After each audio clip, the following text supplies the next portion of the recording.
The following podcast is brought to you by the Johners Podcasting Network, found exclusively at WrestlingWithJohners.com.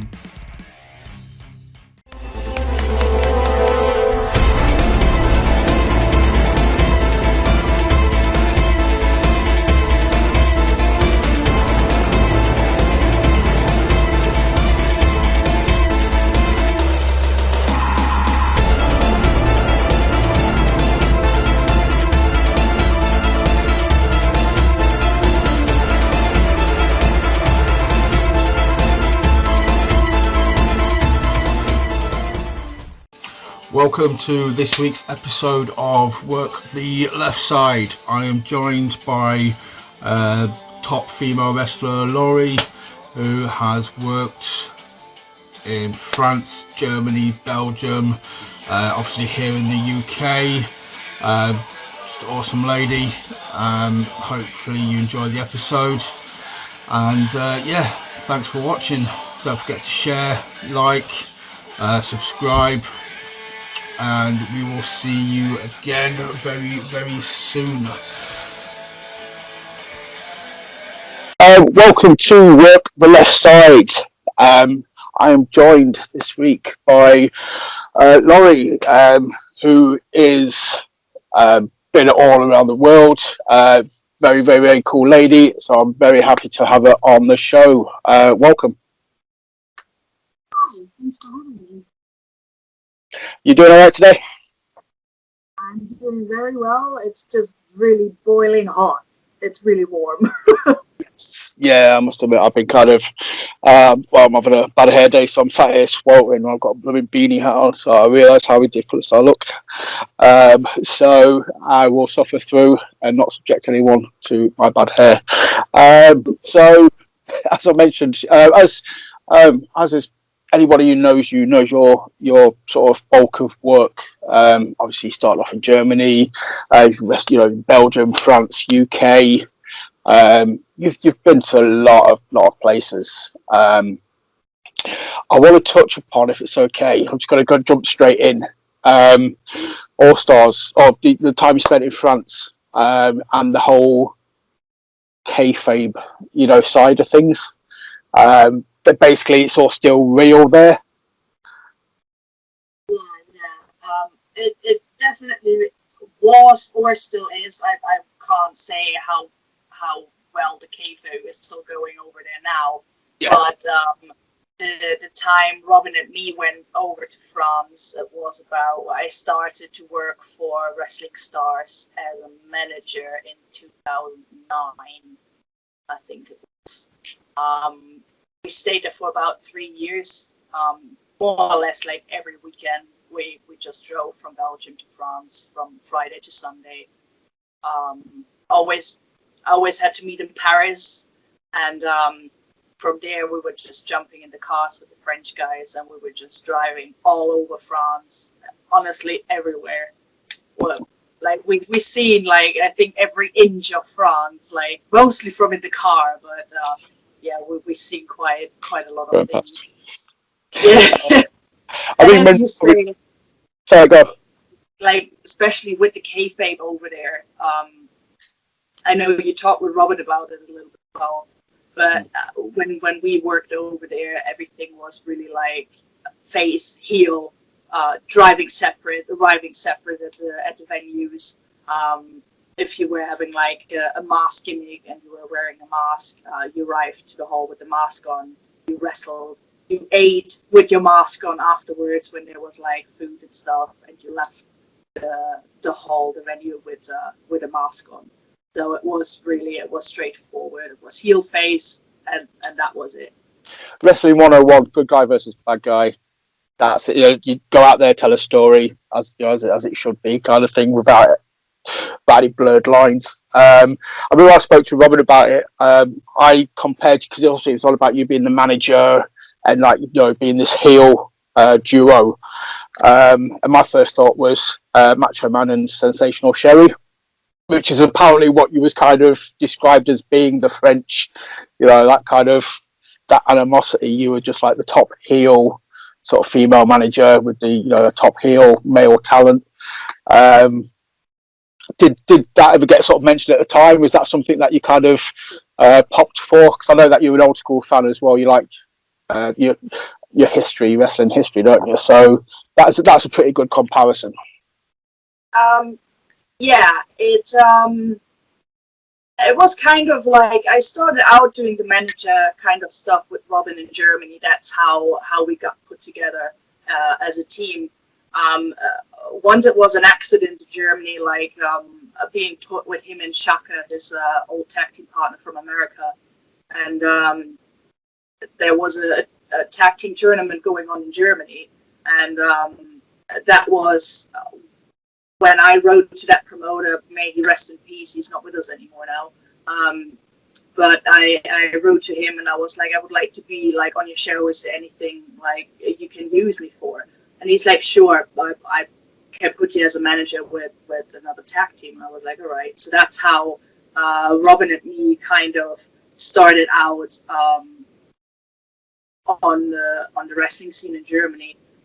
Because when I was on the ring, like outside the ring, I was just clicking on everything. They didn't need to tell me anything. I was just there at the moment for like doing the cheating and all that stuff. So he didn't need to tell me anything, and that's what he liked about me, because I was just there and I just got it. You do have other managers who need to have like certain cues and like telling them like this is the moment where you do stuff, but I didn't have that. I was just there. I seen openings and I was just there.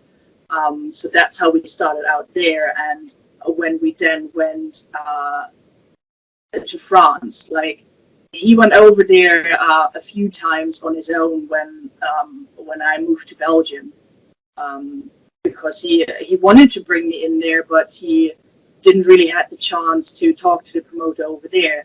And then because of the gimmick he done, like this Lord gimmick, being the heel, like doing this Rick Martel kind of / Macho Man kind of gimmick he done, the promoter in France then wanted to put a manager with him. So he was immediately like, all right, you need someone on your side to get this kind of thing going.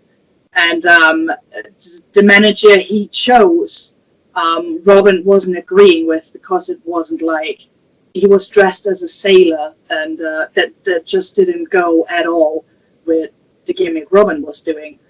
So he was like telling the promoter in France, he was like, look, I do have my missus at home. She can be my manager. She knows how to do it and what to do and all that stuff. So that's how I got my chance over in France and Wrestling Stars.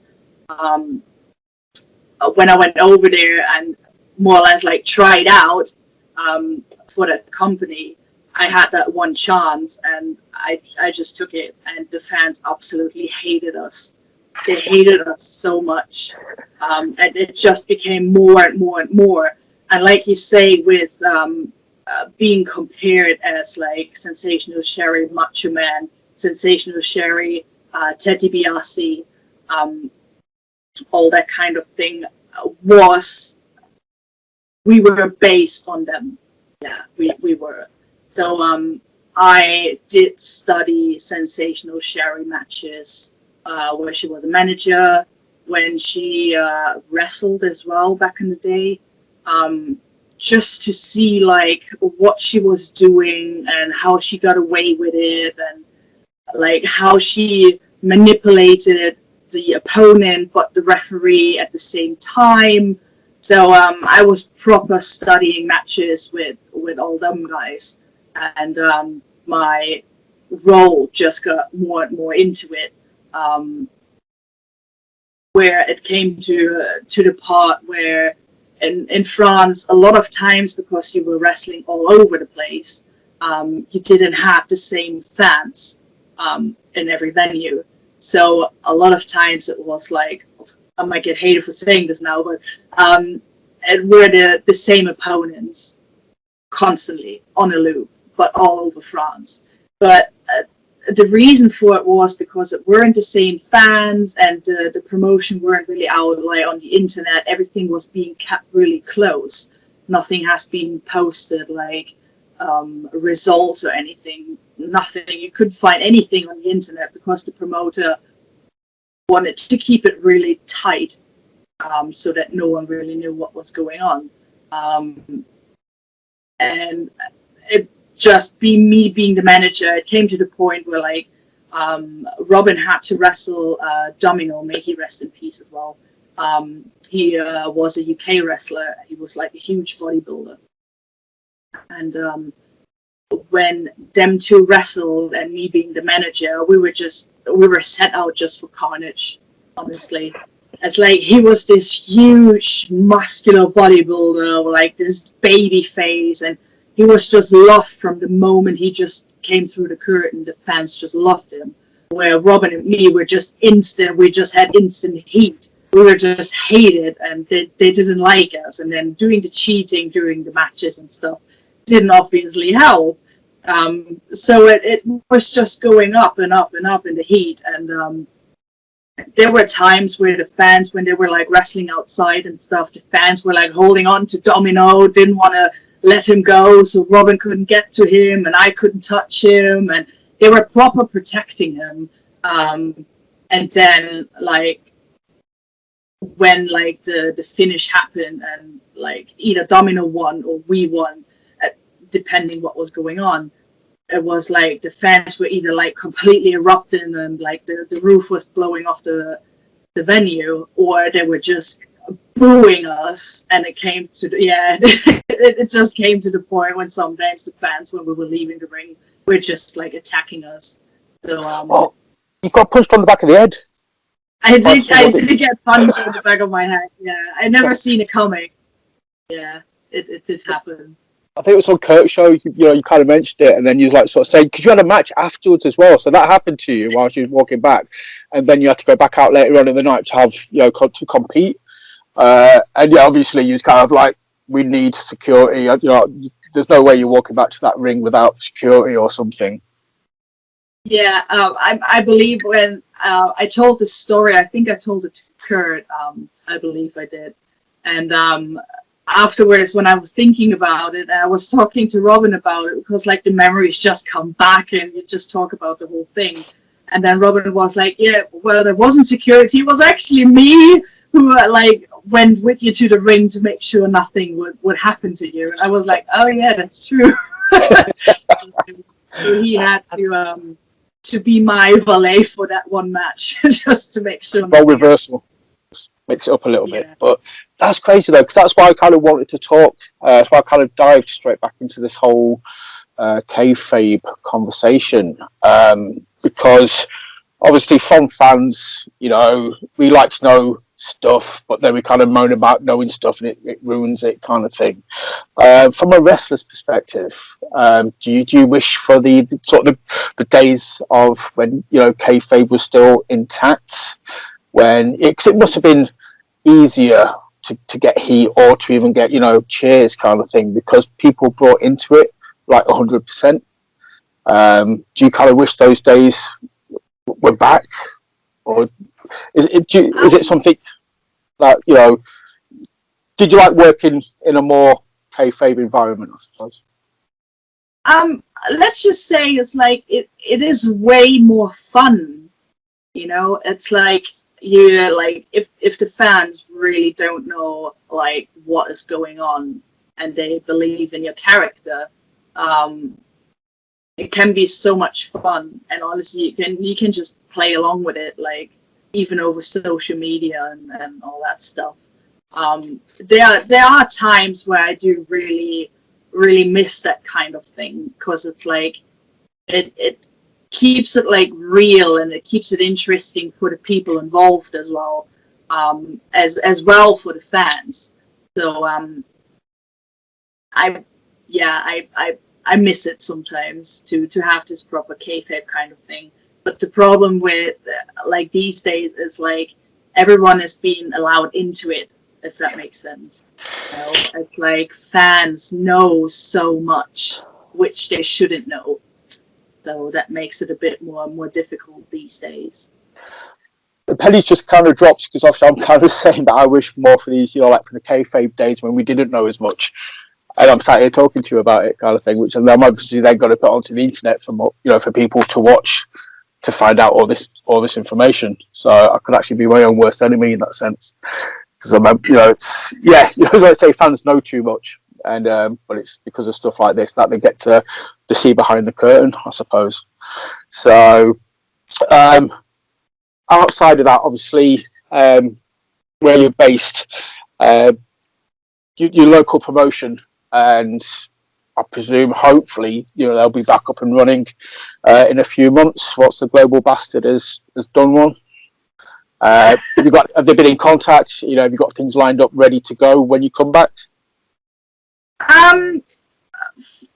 Well, like my local promotion over here, like I'm based in Lincoln, so my local promotion is Fight Factory Wrestling, which is run by Dutch and Becca. At the moment, because they also just like changed gyms over and for the wrestling school and for like PT training and stuff, they basically just more or less were allowed to open up and slowly start doing training sessions again. I think they do have a event planned for September. I would have to lie, but I think it's September at the X Church in Gainsborough. So how or what is going to happen over there is like, are they going to continue with the storylines, which are now like 2 years old, or do the fans even remember what happened all back in the day? Because once the pandemic hit, it's like they couldn't really post stuff because it wasn't necessary, like every other promotion had stopped like promoting things or writing things. Others have like kept up with like some news pieces here and there, but they were just like, because they had to move gyms and stuff, they were just being really quiet, which is now starting to pick up again. But like I say, with like, do they continue where they left off, or do they start completely new over, bringing like new people in? Or it's like, I have no idea. It's like, I just know as much as you do, and that's nothing. Nothing. Until I know I get nothing. there. But yeah, I suppose they could do with like doing like because it's like a double-edged sword. They could do like a recap thing. You've got social media, they've got YouTube, they've also got channels where they can sort of like do a recap of what was going on before everything went tits up, kind of thing. Or if they want to, they can just wipe the slate clean, bring everybody back, or bring back people that they want, and start from scratch again. I suppose they could go one way or the other now. They've got that freedom of choice. Yeah. It's like wait and see what happens. Yeah, that's it. I mean, are you looking to? So obviously, are you getting yourself back ready? I know now gyms have opened. You've said about you're going back to the gym and stuff, but are you? Have you been able to start running the ropes yet? Going through drills or things like that to get yourself ready again? Yeah, I did have the chance. Robin and me have recently been wrestling for ASWA Midlands, which is the El Snow Wrestling Academy in the Midlands.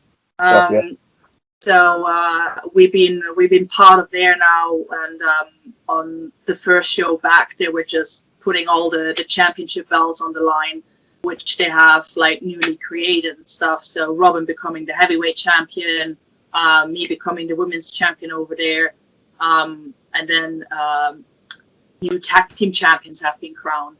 So they're been like running, you can say weekly, since they were being allowed to reopen again and having like a few people in and stuff.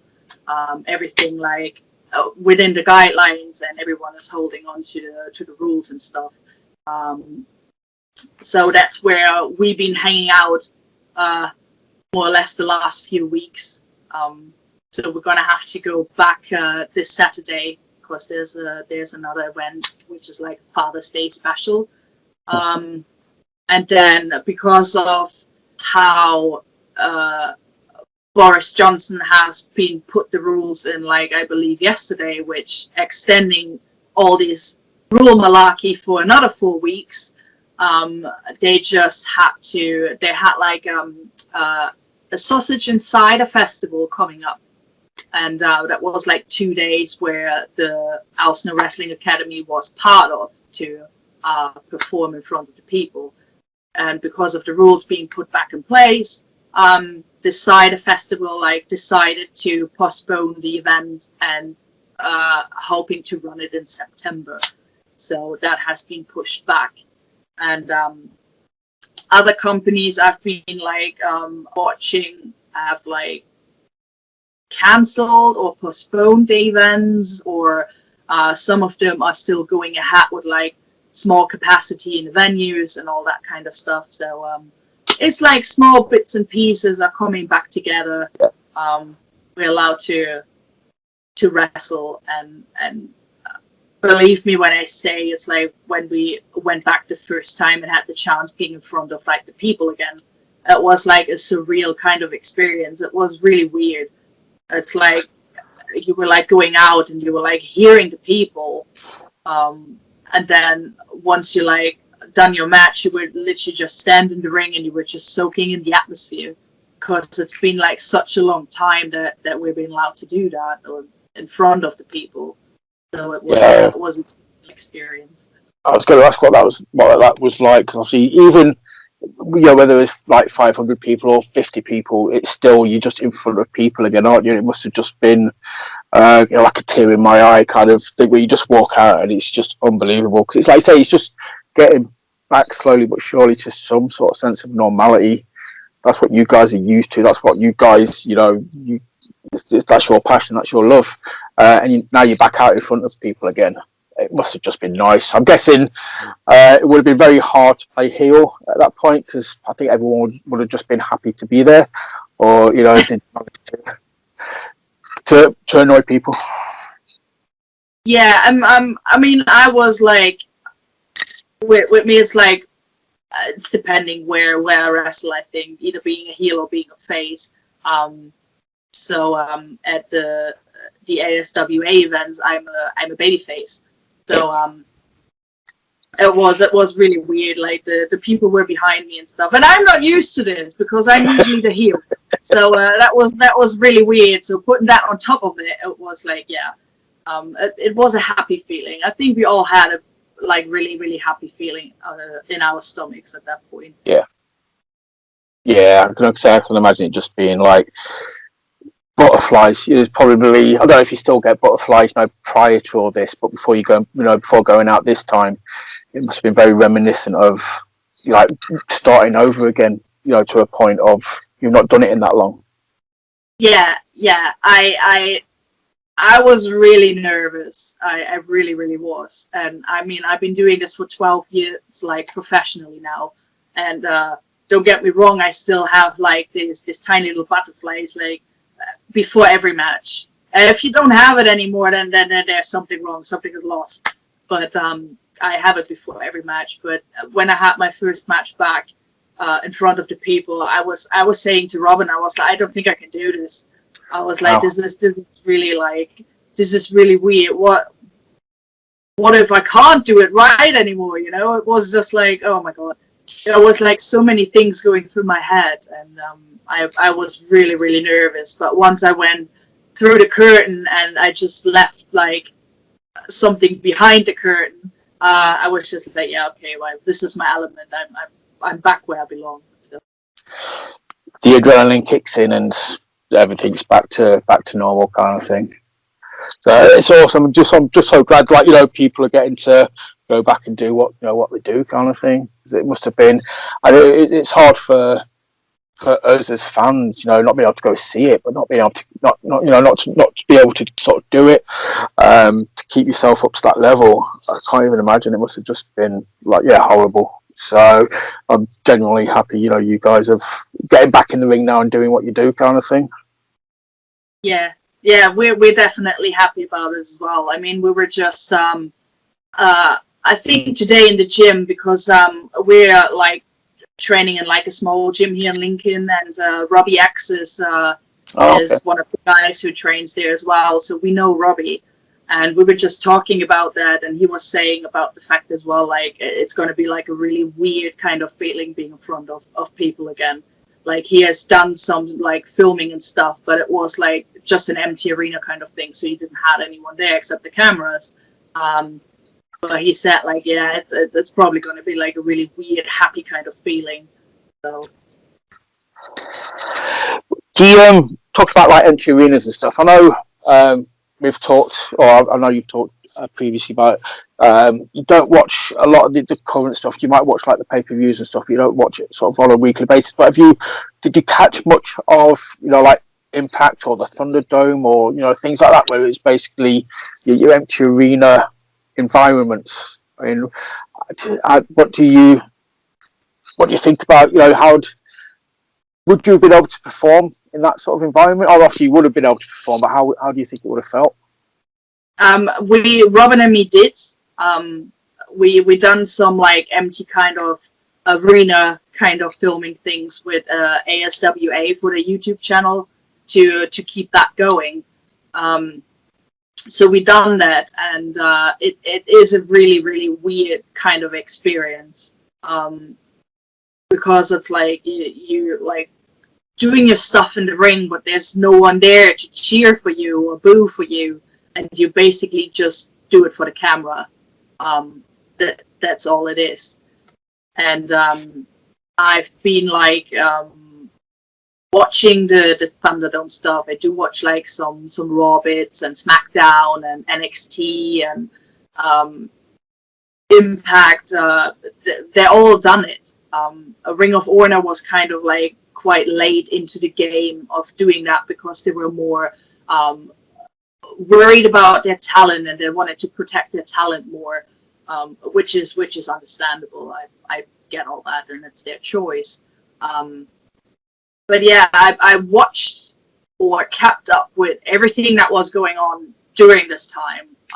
If it's been WWE, NXT, Impact, like you say.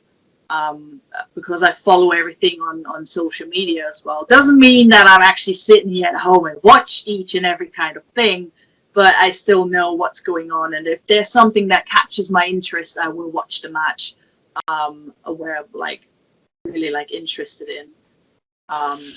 So. How does it work then with the with the entry vibe?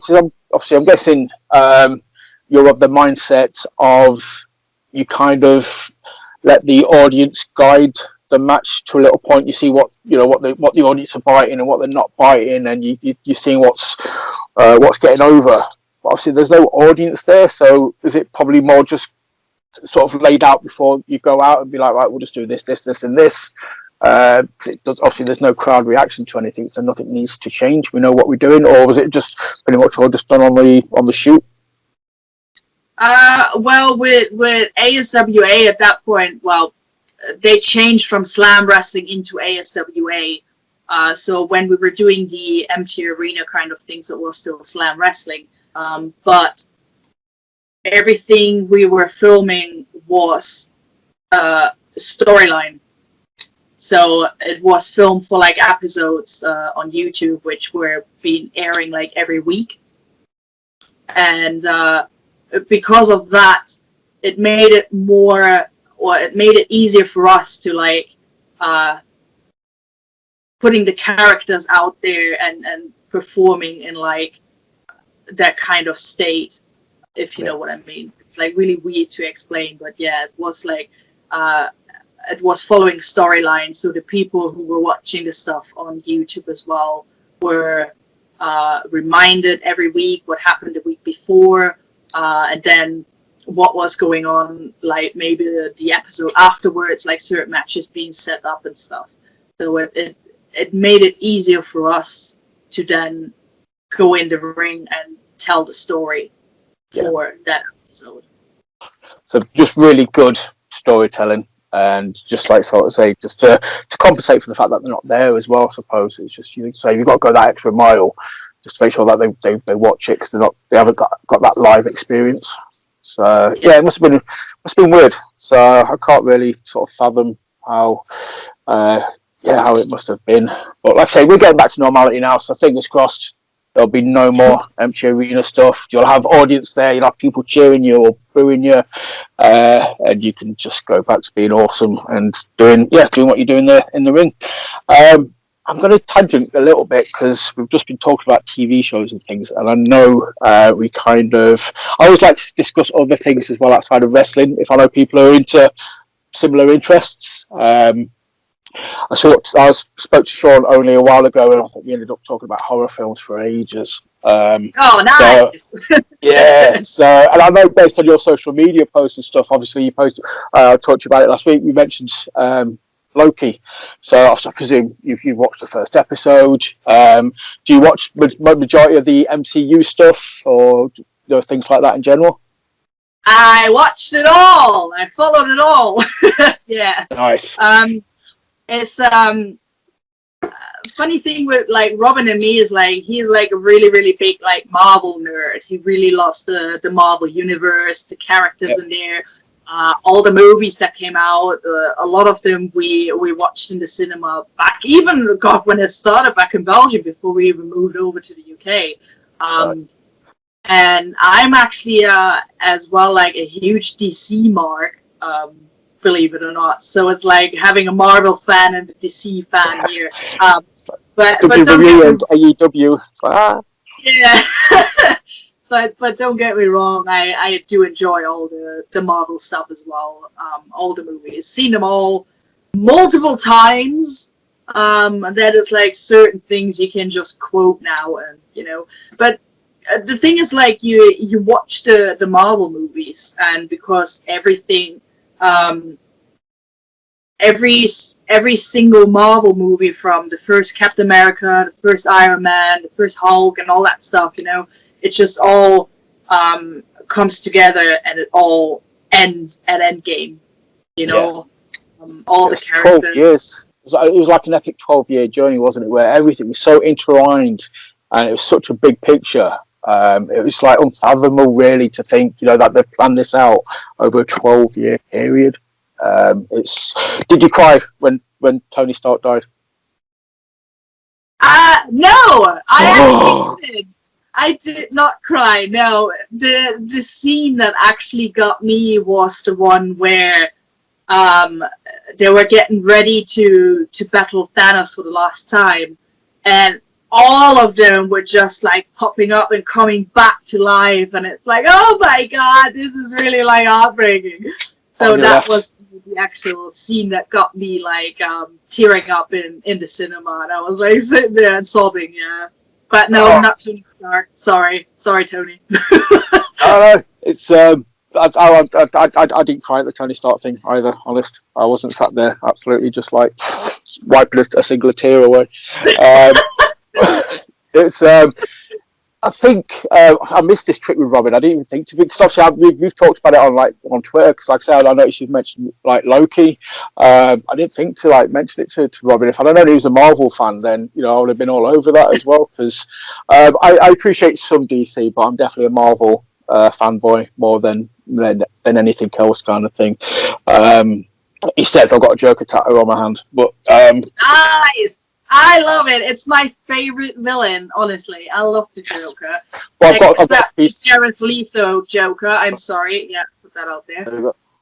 Oh, nice. Yeah. Heath Ledger. Mate, that's the wrong Joker, dude. You need to have Jack Nicholson on your arm. What is wrong with you? It's in progress. Look, I've got Joaquin Phoenix, Heath Ledger. I'm getting the animated one, and I'm getting Jack Nicholson. It's all good. It's coming together. As long as you don't put Jared Leto on there, I'm okay with it. No. God, no, jeez. Although he did get a bit of redemption in the Snyder cut of Justice League. There was a little bit of redemption at the end there, if you've seen the Snyder cut. I just watched it last night, actually.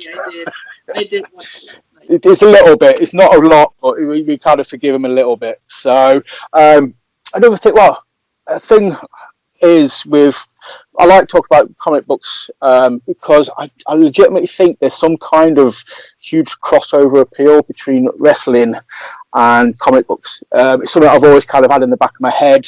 You can guarantee probably about 80% of wrestling audiences have at some point enjoyed comic books or still do enjoy comic books.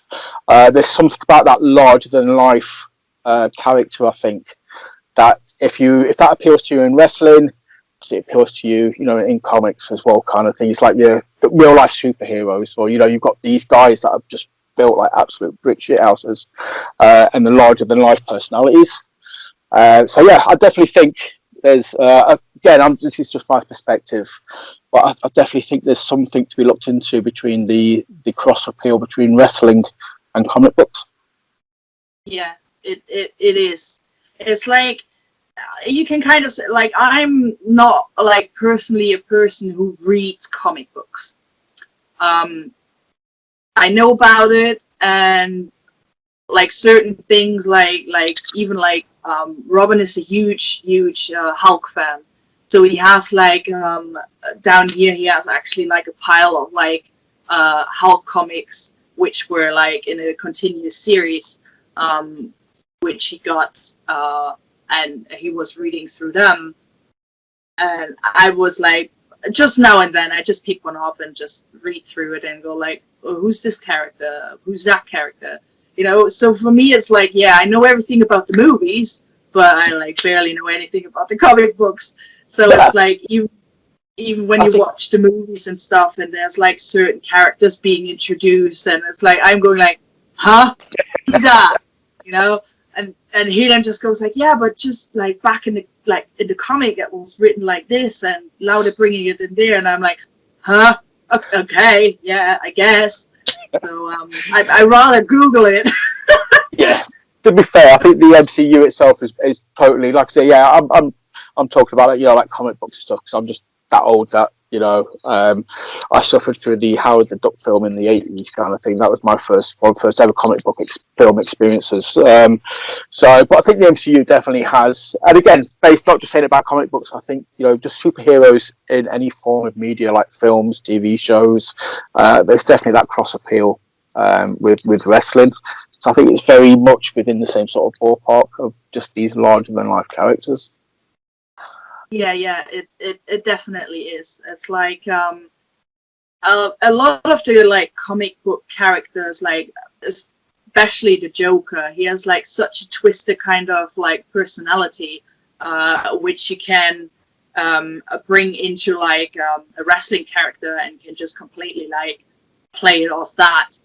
This insane kind of like completely crazy doodle-doo kind of guy, who is like not taking like, who doesn't care about anything, so I do believe like a lot of wrestling characters have been based off of him. Then I was actually, which is kind of interesting, I was watching a you can say documentary about like Tegan Knox and how she has been like knocked down in NXT and all that stuff, and her finding herself back into the character from, oh my god, I forgot her name now. Captain Marvel, isn't it? She's obsessed with. Yes, Captain Marvel. Thank you very much. Yeah, that's right. So it's like having that, bringing her back and going like, look, it's like this is like this one character, and she put it into her personal life. How that character has actually helped her through like a really tough time.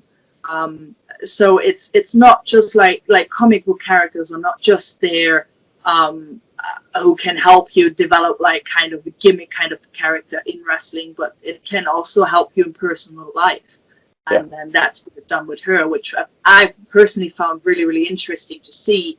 And then it made sense why her wrestling gear was based on that Captain Marvel character, all the different colors. And I then understood, like, when I was watching the movie back, I then understood which part of the movie or which part of the character was actually being put into that outfit.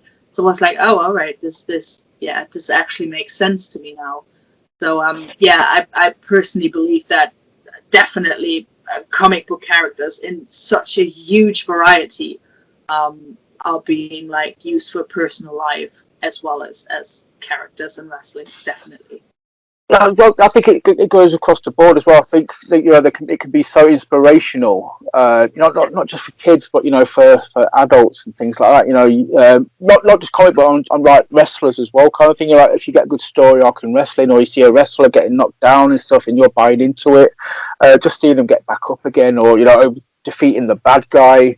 I think at everybody's core, they just want like the good guy to win. And that translates into it's inspirational, and obviously that's as we mentioned at the start. That's what wrestling is at its core. It's good versus bad. So it's a live action comic book to a point, kind of thing. Yeah, please. But yeah, there was that episode. I think somebody forwarded it on to me who doesn't watch wrestling but is a massive comic book geek. And there's I think Tegan got to train with Brie Larson. I think there's an episode of something somewhere where they both, they meet up and they actually do like a training session, which was just, it's unreal when you think about I did watch it. I did watch that bit. So they were like more or less like having a Zoom call with each other, because obviously it happened with the pandemic and all that stuff as well. So they were like Tegan was actually putting her through like a workout she was doing, which she got from her trainer from NXT and WWE. So Brie was just following what Tegan was supposed to do in her workout, and it was really, really interesting. And then they were just getting involved and talking about the fact that Tegan opened up to her, and it's like, because of you, this is why I done this, and this is why I'm so much more open about who I am.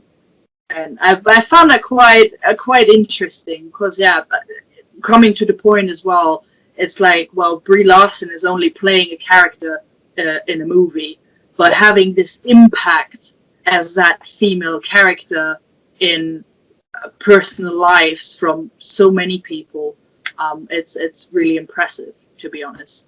And it just shows that we're all just human, and we just need someone to show us the right way, which we think this is the way we should go. So it was really cool to see, actually. It's somebody to be an inspiration, isn't it, kind of thing? And you sort of see it again, in the wrestling world with all the Make-A-Wish, kids and things like that. When you see about people, them go to see Make-A-Wish kids, because again, but they'll do it in character, and that's what people want to see, and it makes them feel better. So it just amazes me, just the impact you guys have on fans, I think, as well, which is something that can get overlooked. I don't care what anybody else's background is. If somebody's at a wrestling show, they're there as a wrestling fan.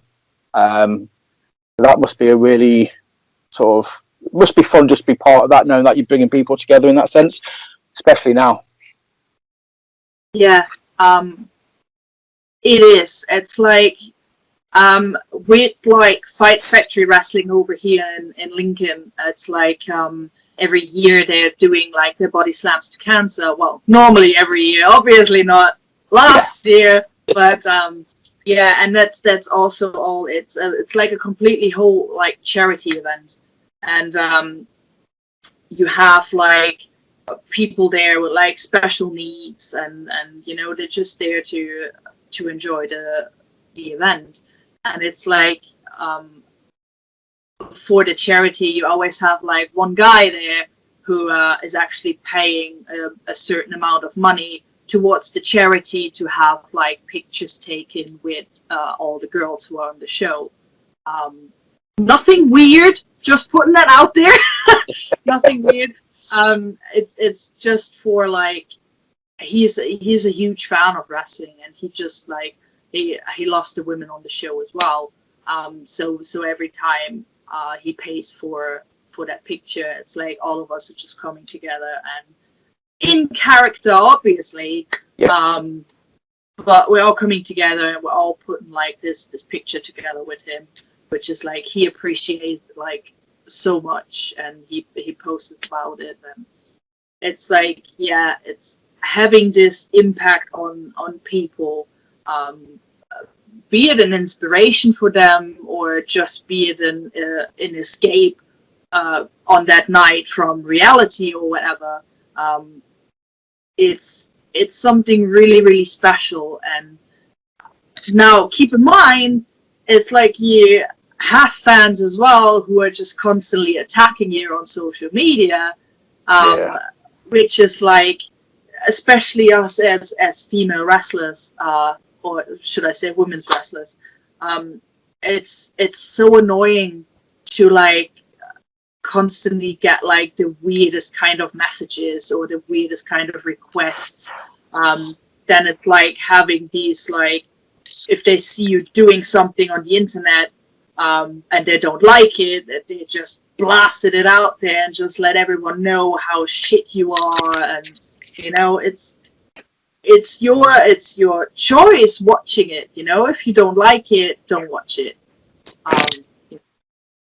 It's the same with the guys. I mean, don't get me wrong. Like I was just I think yesterday or the day before, I was just seeing something like Luke Hawks has been sent, and he is like a huge name. I mean, he's like working with his son in NWA now as a tag team, and I know Luke, and even him get like the weirdest kind of messages from fans. It's like, is this just like, what is wrong with you people? Honestly, it's like, we are all just human, you know. It's like we all have a heart, we all have like our own personal problems, and we don't really need like the fans like being absolute assholes sometimes. I'm sorry to put it out there, but that's just how it is. Oh no, definitely. I mean, you've really got to spend a day like on Twitter, or you know, within the wrestling internet, or the IWC, the internet wrestling community kind of thing, just to see. It is, majority of it is just toxic. That's the problem as well. That's why I kind of, it goes back to the kayfabe side of things for me, where I just think, you know, it's a pleasure to actually know a lot of this stuff, you know, to see behind the curtain, and people are just really, really toxic with it when they don't need to be. I mean, it's nice to be nice. It's very easy if you don't approve on something or you don't like something, just scroll past on it. You don't need to leave negative comments. You don't need to ruin somebody's day. Yeah, it is really annoying. I mean, I'm like, I had to restart my Twitter account just because I couldn't log into my old one anymore. And I forgot my password and everything, and it was like an old email address I don't use anymore. So I was like, yeah, sorry, but I just gonna have to restart a new one now. But even on there, you know what's like the most rewarding thing if you have like negativity coming towards you? I mean, we as wrestlers, we don't owe the fans anything.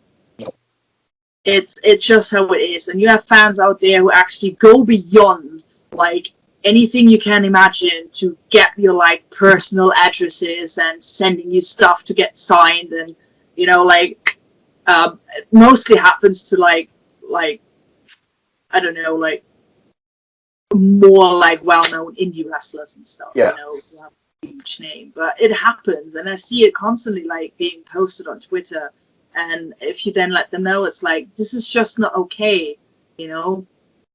We don't owe you anything. It's like, we don't need to tell you anything about our private life because it's none of your business. Private and wrestling, you know, it's like two different things, you know? It's like, yes, you do have a Twitter account as a wrestler. Doesn't mean you have to like put all your private things on there and like, let everyone know what you're doing, like on your days off or whatever, or what you have eaten the whole day, you know? Yeah.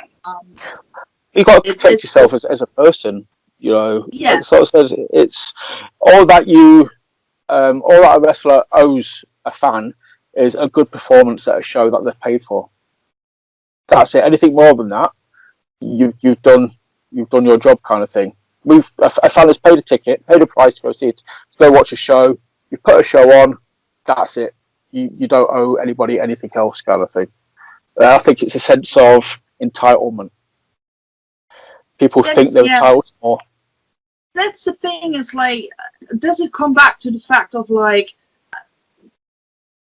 do the fans know too much about the wrestling? You know, about the kind of what is going on behind the curtains.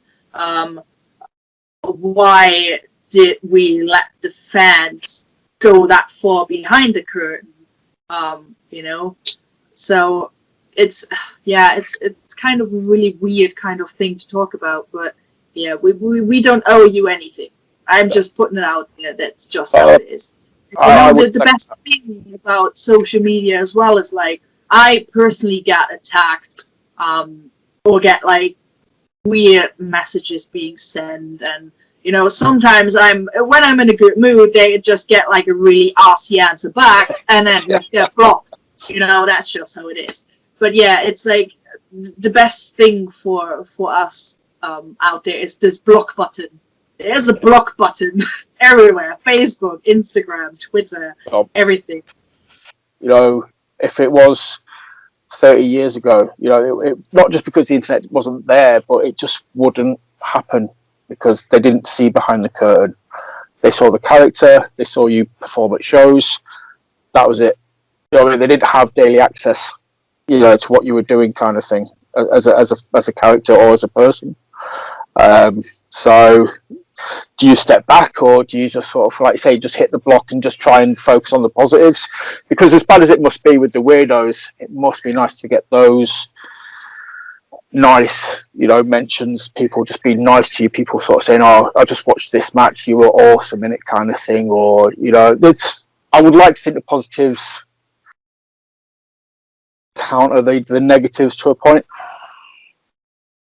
Yeah, it's it is really, really rewarding if like after events or whatever, if you then do like a meet and greet with the fans and they actually come up to you and go like, "This was an absolutely like outstanding match, the work you put in there, and like you had us into it, you were like having us like on the edge of our seats and stuff." That's what we would like to hear. Because that makes our job so much easier and so much better. I'm sorry. Well, it's always nice to get positive feedback, isn't it, kind of thing. So it's just, how do you find working? I know you've touched on this on a couple of the shows, but you said yourself you work very snug. You work very sort of. Not stiff, but kind of. I think you said snuff, as in like it was really. If you don't feel a move, you're not going to sell it.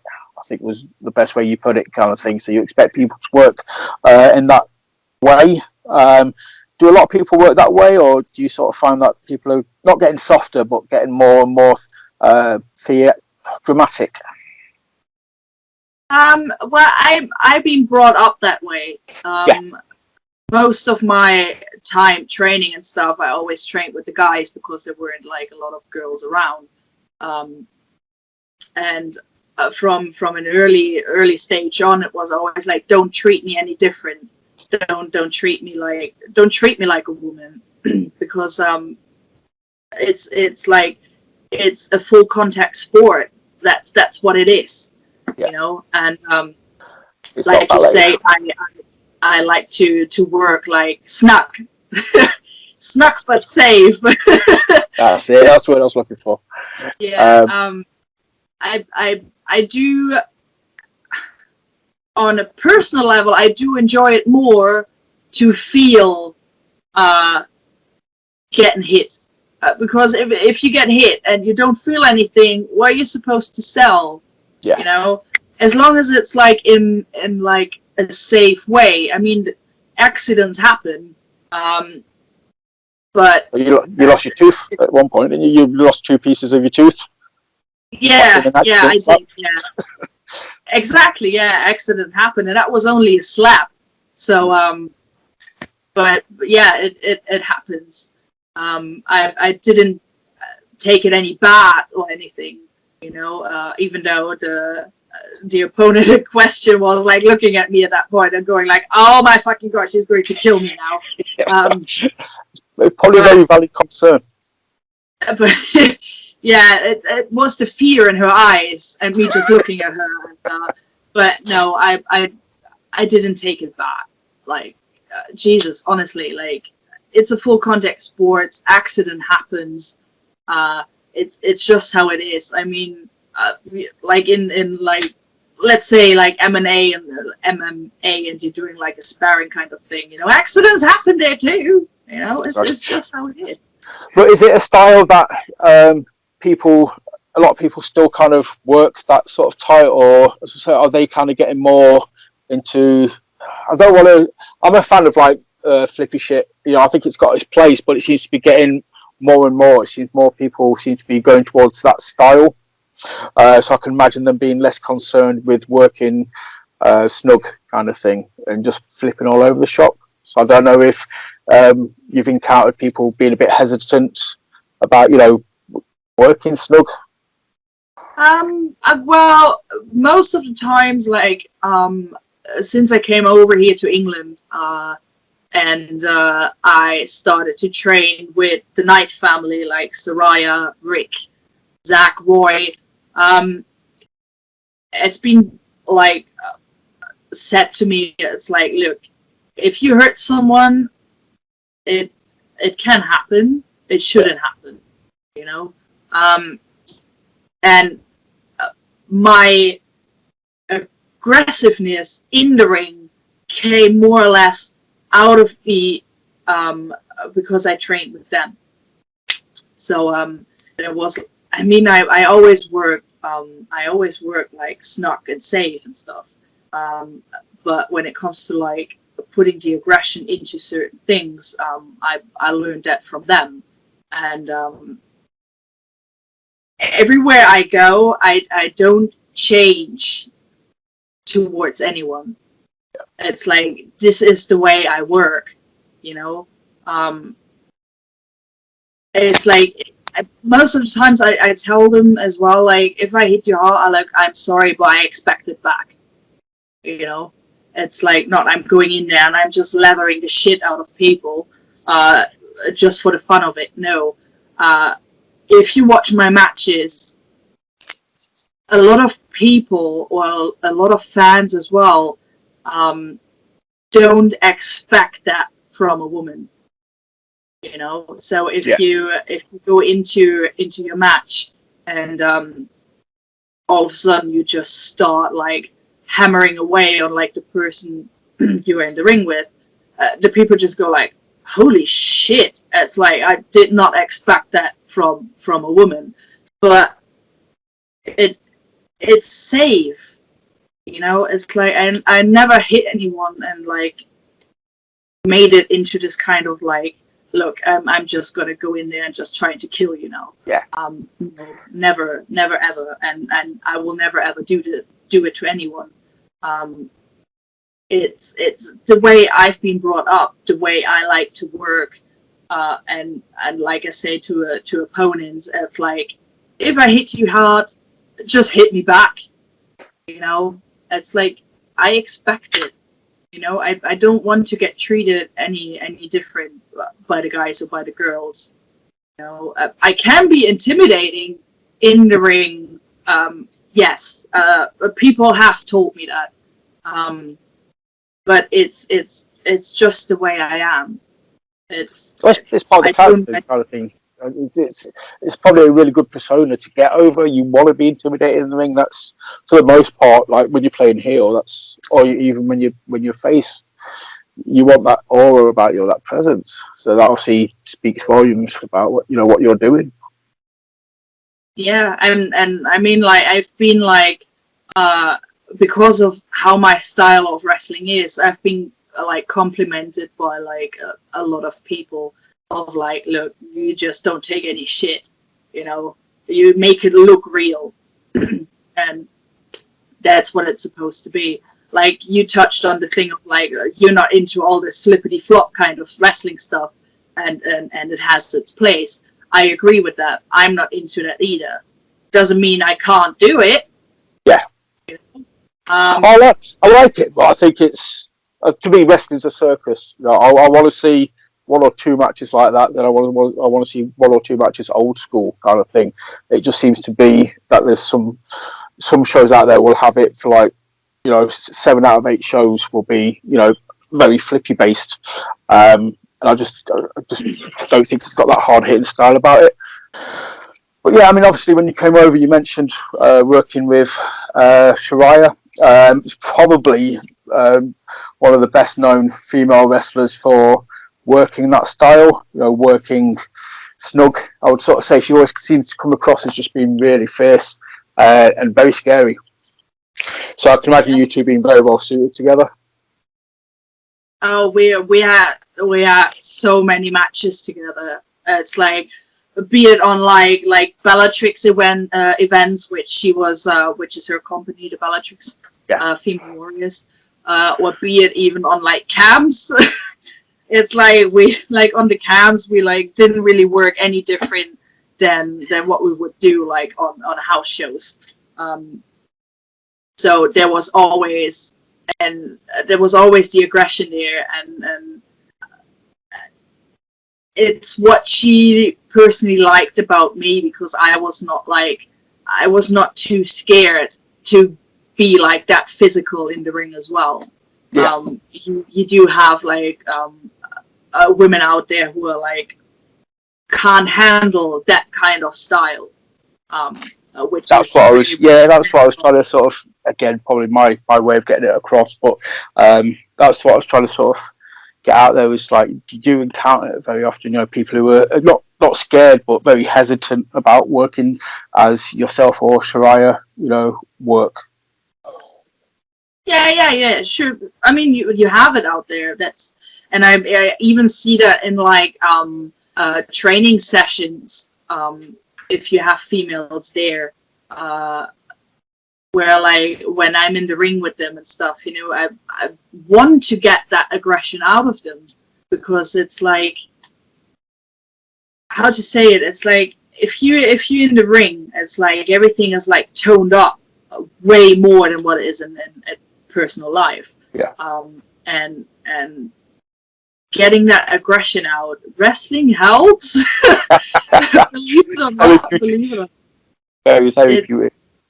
Yeah, it really, really is, and it helps so much for putting that character across in the ring as well, if you let your aggression go instead of holding it back.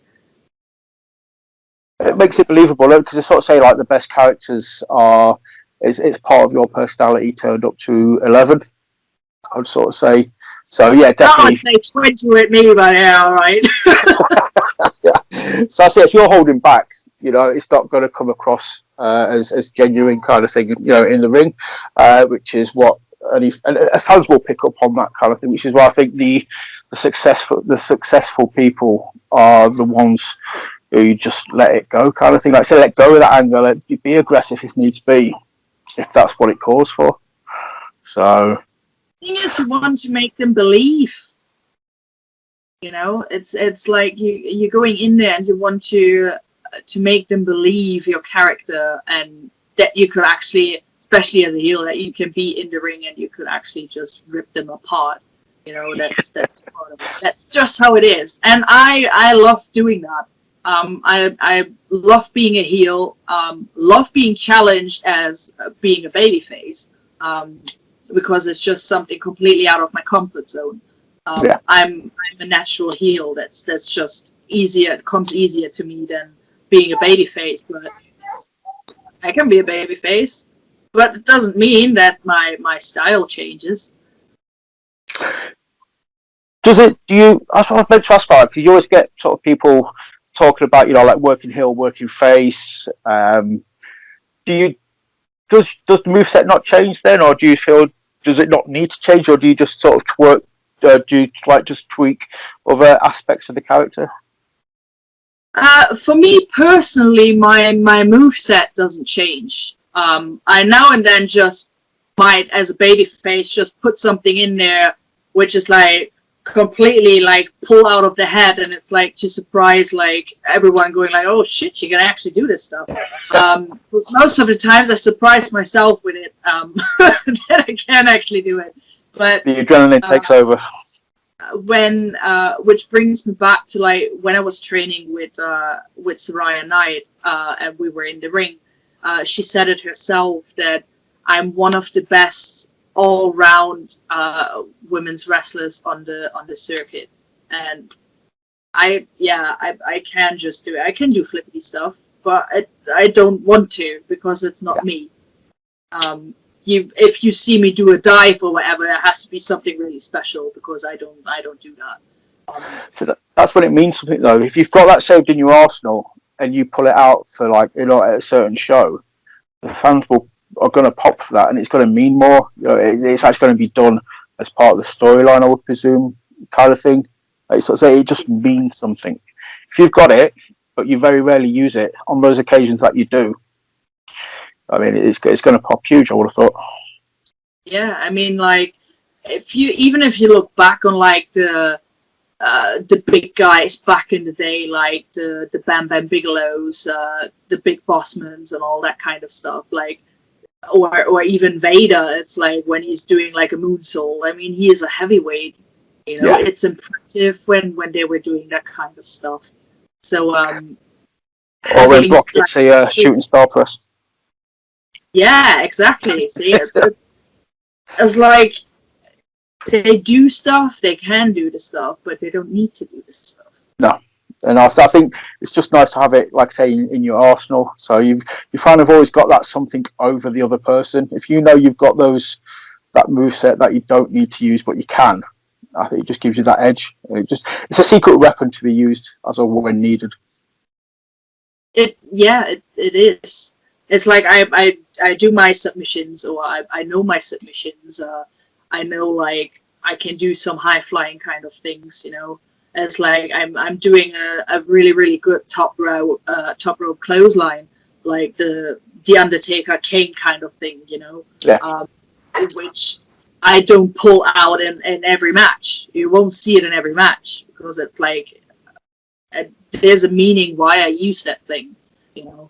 It's just how it is. Right, I think I'm going to wrap it there because basically you kind of just finished with the perfect statement of probably being the best all-round female wrestler on the scene.